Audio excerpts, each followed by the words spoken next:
मेरे दिव्य गुरुदेव श्री परमहंस योगानंद जी के द्वारा ये टॉपिक, ईश्वर को एक बार अवसर तो दें, ये टॉपिक पूज्य दया माता जी के द्वारा 8 सितंबर 1955 में दिया गया व्याख्यान।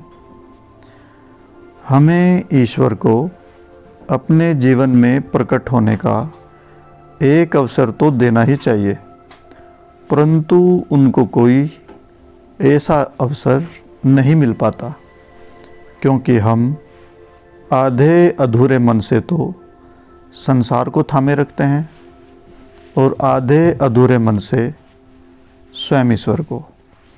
हमें अन्य सब कुछ पीछे छोड़कर अनंत में डूबना सीखना चाहिए। संत जन बताते हैं कि यह बिल्कुल भी कठिन नहीं है। जब हम अपने प्रेम व विचारों को अंतर्मुखी करेंगे तो हम उस शाश्वत प्रेम में व आनंद में साथी को पालेंगे, जो सदा गुप्त रूप से हमारे साथ ही है। मुझे याद आता है, अनेक बार गुरुदेव परमहंस योगानंद जी की बैठक में जब हम प्रवेश करते थे तो वे वहाँ बैठे हुए होते थे और उनकी आंखें दिव्य प्रेम की ज्योति से हीरों की तरह चमक रही होती थी। उस समय उपस्थित सभी भक्त यह अनुभव कर सकते थे कि गुरुदेव ईश्वर के साथ वार्तालाप में तल्लीन है। कभी कभी इस अवस्था में गुरुदेव बोल पड़ते थे। हम उनको जगत माता के साथ मधुरता से दबे स्वर में बात करते हुए सुन सकते थे। यद्यपि वे सदा आंतरिक रूप से ईश्वर में तल्लीन रहते थे, फिर भी मैं ऐसे किसी भी व्यक्ति को नहीं जानती जिसने गुरुदेव से ज़्यादा अपने प्रत्येक कार्य को करने में आनंद लिया हो। उनके लिए कुछ भी नीरस नहीं था। वे बहुत सृजनात्मक थे और जो कुछ भी वे करते थे उसे अत्यधिक रुचि के साथ करते थे, क्योंकि उनकी चेतना में ईश्वर सदा विद्यमान रहते थे और उनकी संपूर्ण इच्छा प्रभु को प्रसन्न करने के लिए थी। गुरुदेव हमारे लिए अपना यह आध्यात्मिक परामर्श बार बार दोहराया करते थे।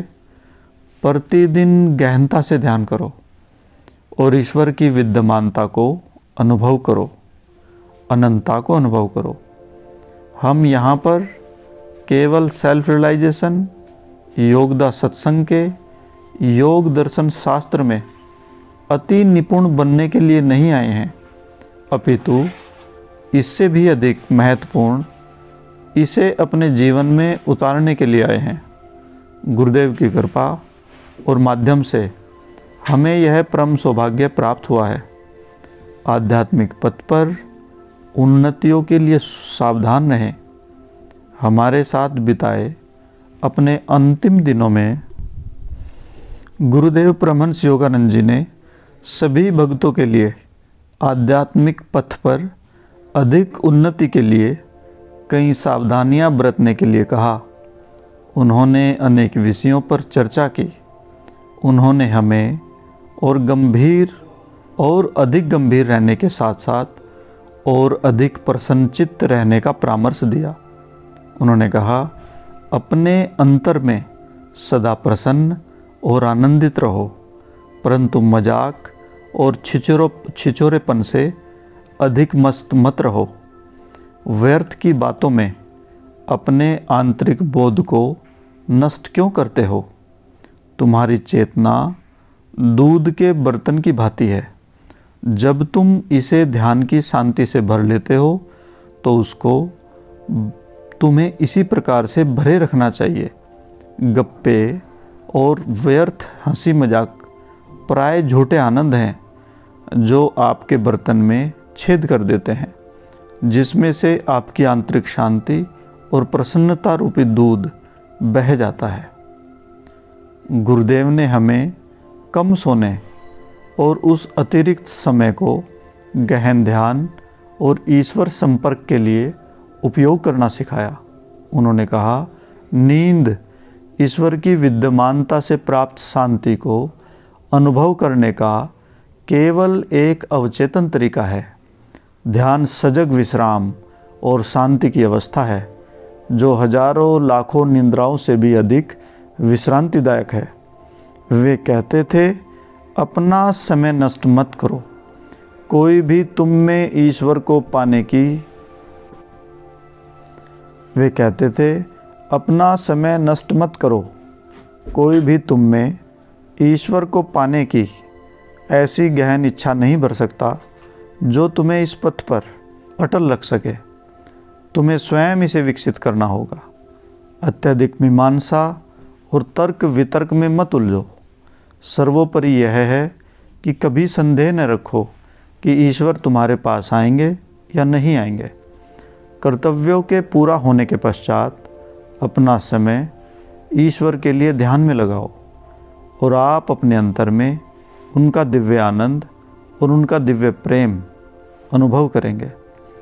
दिव्य प्रेम उचित क्रियाकलापों के लिए प्रेरणा है। मैं ध्यान के साथ साथ उचित क्रियाकलाप के आदर्श में दृढ़तापूर्वक विश्वास करते हूँ।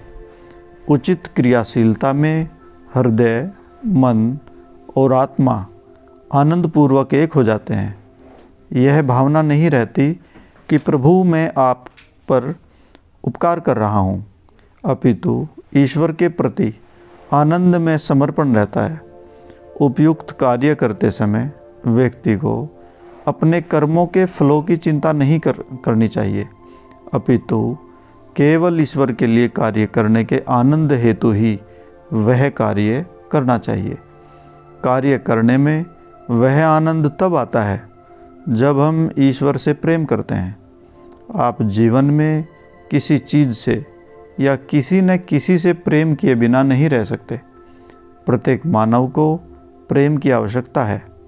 हम संत की आत्माओं के शाश्वत प्रियतम उस एकमात्र अनंत प्रेमी ईश्वर को खोजने के द्वारा ही जीवन भर महानतम प्रेम का आनंद ले सकते हैं। यह मेरा अनुभव रहा है और आज भी मेरा यही अनुभव है। मेरे लिए इस संसार में केवल ईश्वर ही यथार्थ हैं। बुद्धिमान वही है जो अपने मन को परम प्रियतम में तल्लीन रखता है। आप तब तक नहीं समझ सकते कि परमात्मा कैसे अनूठे प्रेमी हैं जब तक कि आप उनके सानिध्य में चलना, उनसे बातें करना न सीख लें और यह न समझ लें कि आपके अपने सिर्फ वे ही हैं। तभी आप जान पाएंगे कि उच्चतम और सुंदरतम रूप में प्रेम किसे कहते हैं और आनंद किसे कहते हैं। हमारे गुरुदेव परमहंस योगानंद जी के संदेश का यही सार है कि ईश्वर प्रेम है। यह सच है कि सेल्फ रियलाइजेशन ज्ञान का मार्ग है, कर्म का मार्ग है, आनंद का मार्ग है, परंतु मेरे लिए सर्वोपरि यह दिव्य प्रेम का मार्ग है। दिव्य प्रेम मनुष्य का इस प्रकार रूपांतरण कर देता है कि वह मुझे और मेरा की भाषा बोलना छोड़कर केवल आप ही मेरे प्रभु की बात सोचता है। हम में से प्रत्येक को अपनी आत्मा में प्रेम के संदेश को आत्मसात करना चाहिए और इसी के अनुसार जीने का प्रयास करना चाहिए। जय गुरु जी। ये संदेश श्री दया माता जी के द्वारा 1955 में दिए गए भाषण से लिया गया था। धन्यवाद।